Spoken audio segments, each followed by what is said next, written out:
이제 하나님 말씀을 봉독해 올리겠습니다. 하나님 말씀은 사도행전 13장 21절부터 23절까지의 말씀입니다.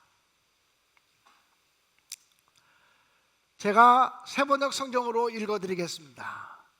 그 뒤에 그들이 왕을 요구하기에 하나님께서는 베냐민 지파 사람 기스의 아들 사울을 그들에게 왕으로 주셔서 40년 동안 그를 왕으로 섬기게 하셨습니다.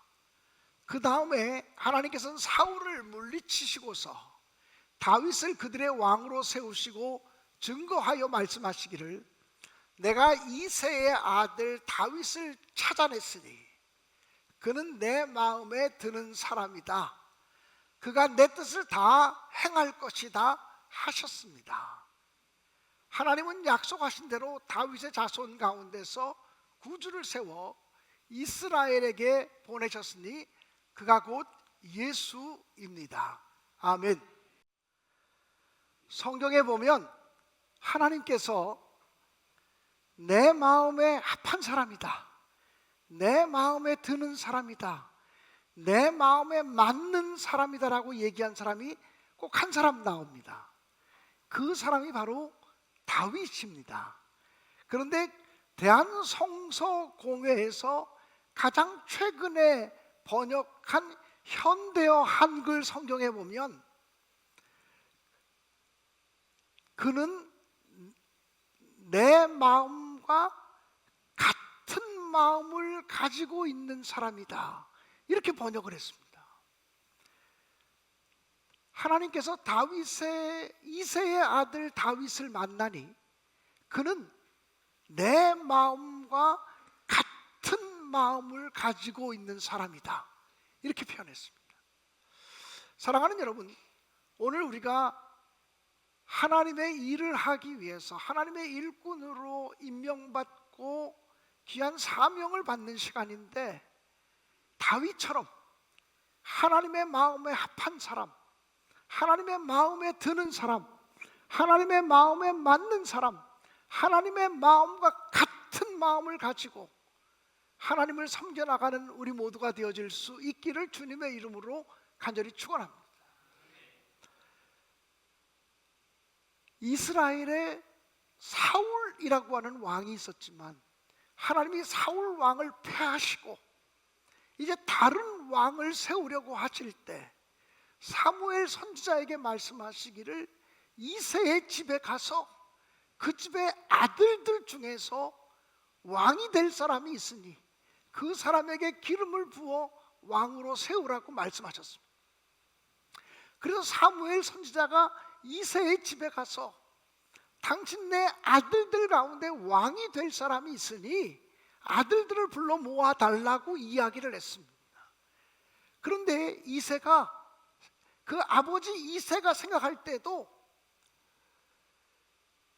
막내 아들 다윗은 아니겠지, 이런 생각을 하고는 다윗에게는 너는 들에서 양을 치고 있어라, 그리고 다른 형제들을 다 모여오게 하였습니다. 이새의 아들들이 모여왔는데 장남으로부터 한 사람씩 사무엘 선지자를 만나는 것입니다.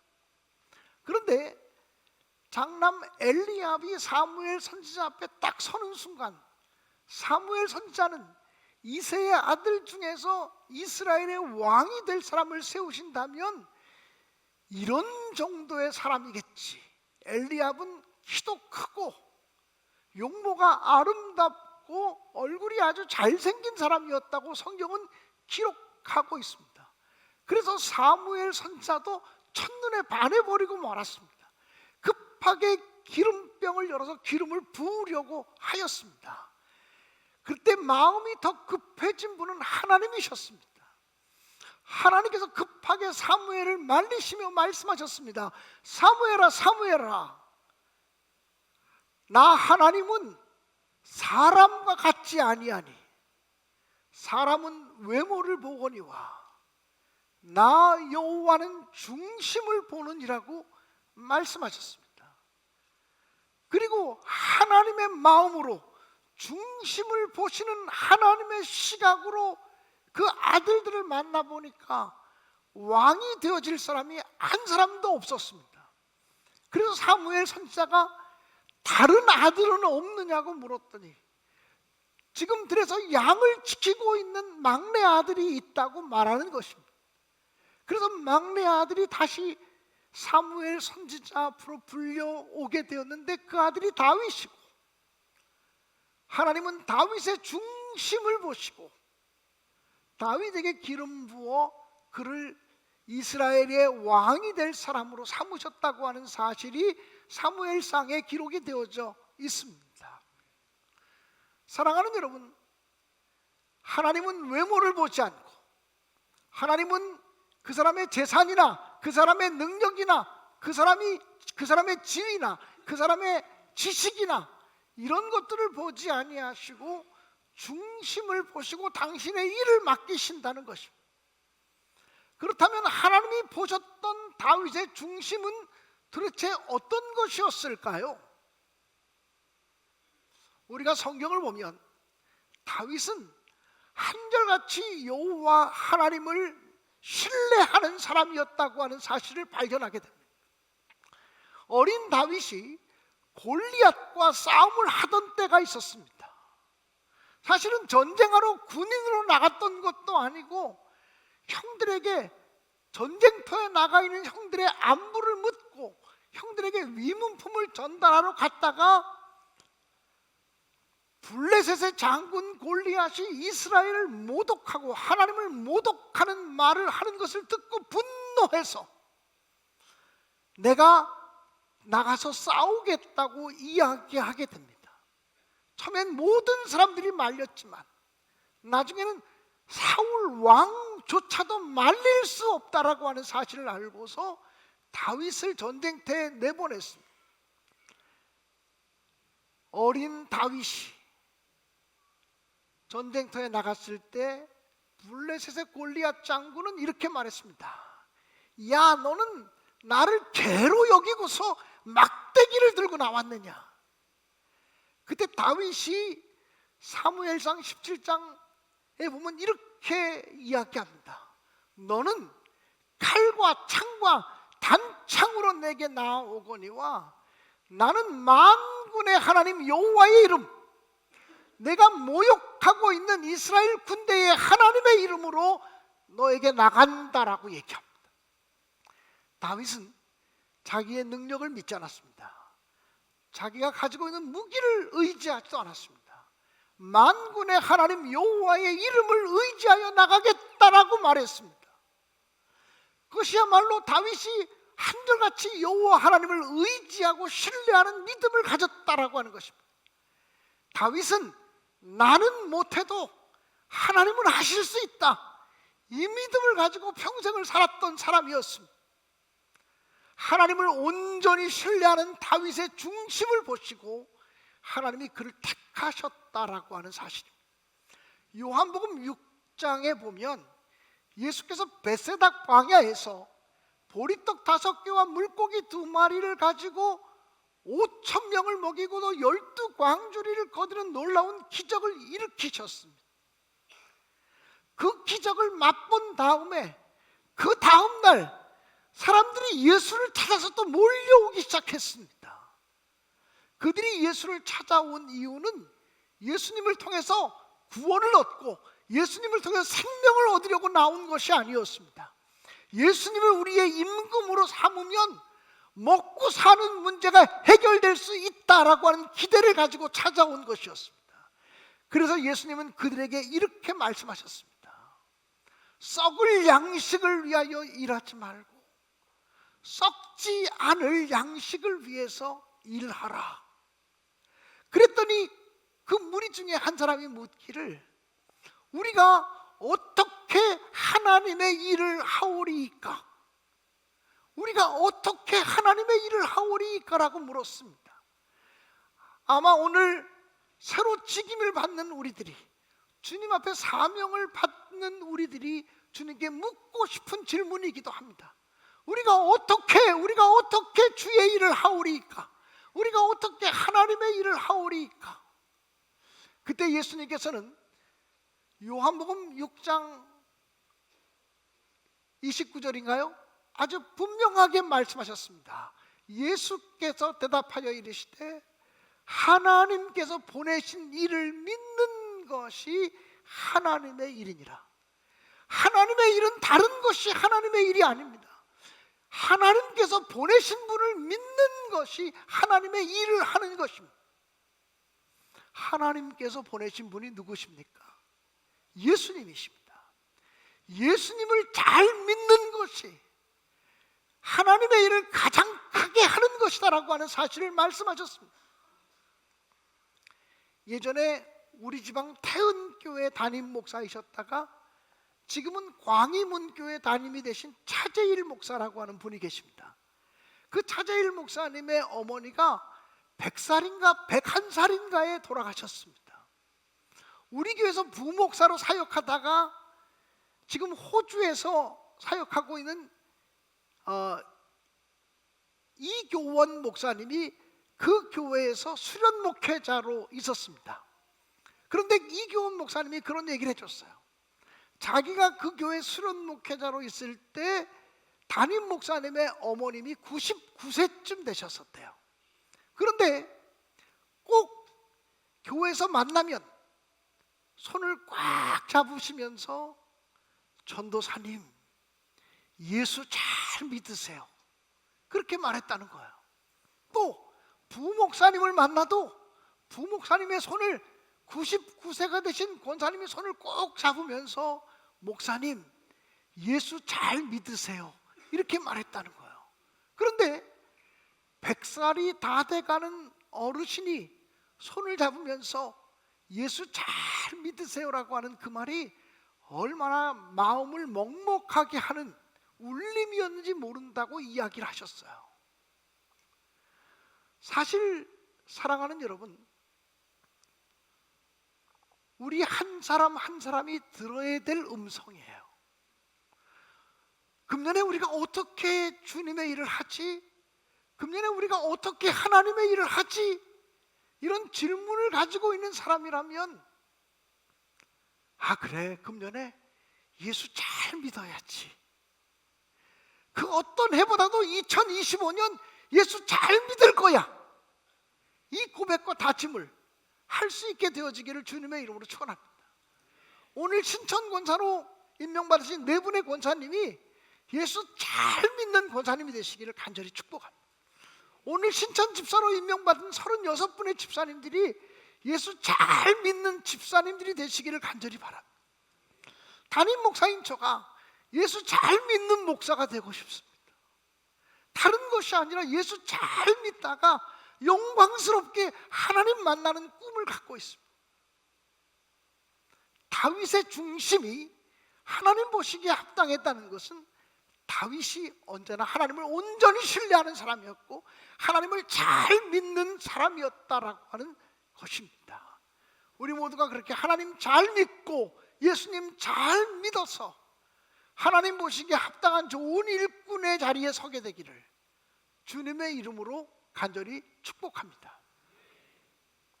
다윗은 성경을 보면 시종일관 겸손한 사람이었습니다. 목자로 있을 때도 겸손했고 고난당하며 도망자로 살아갈 때도 겸손했습니다. 나중에 이스라엘의 왕이 되었을 때도 겸손했고 다윗은 언제나 자기를 하나님 앞에 종이라고 고백을 했습니다. 종이란 더 낮아질래야 낮아질 수 없는 사람이 종입니다. 종이란 자기 주권이 없는 사람입니다. 종이란 자기 소유권을 주장할 수 없는 사람이 종입니다. 다윗은 이스라엘의 왕이 되고 나서도 나는 하나님의 종입니다라는 고백을 가지고 살았습니다. 우리가 어떻게 하면 주님을 더 잘 섬길 수 있을까요? 우리가 어떤 마음을 가져야 하나님께서 우리의 마음을 보시고 너의 중심이 내가 보기에 합당하다라고 말씀하실까요? 우리가 다윗처럼 시종일관 겸손할 수 있게 되어지기를 주님의 이름으로 간절히 축원합니다. 신약시대의 위대한 사도 바울 사도는 고린도전서 15장 10절에서 그러나 내가 나 된 것은 하나님의 은혜로 된 것이니 내게 주신 그의 은혜가 헛되지 아니하여 내가 모든 사도보다 더 많이 수고하였으나 내가 한 것이 아니요 나와 함께 하신 하나님의 은혜로다라고 고백을 했습니다. 바울 사도는 자기가 모든 사도들보다 더 많이 일했지만 이 모든 것이 내가 한 것이 아니라 오직 하나님의 은혜라고 고백을 했습니다.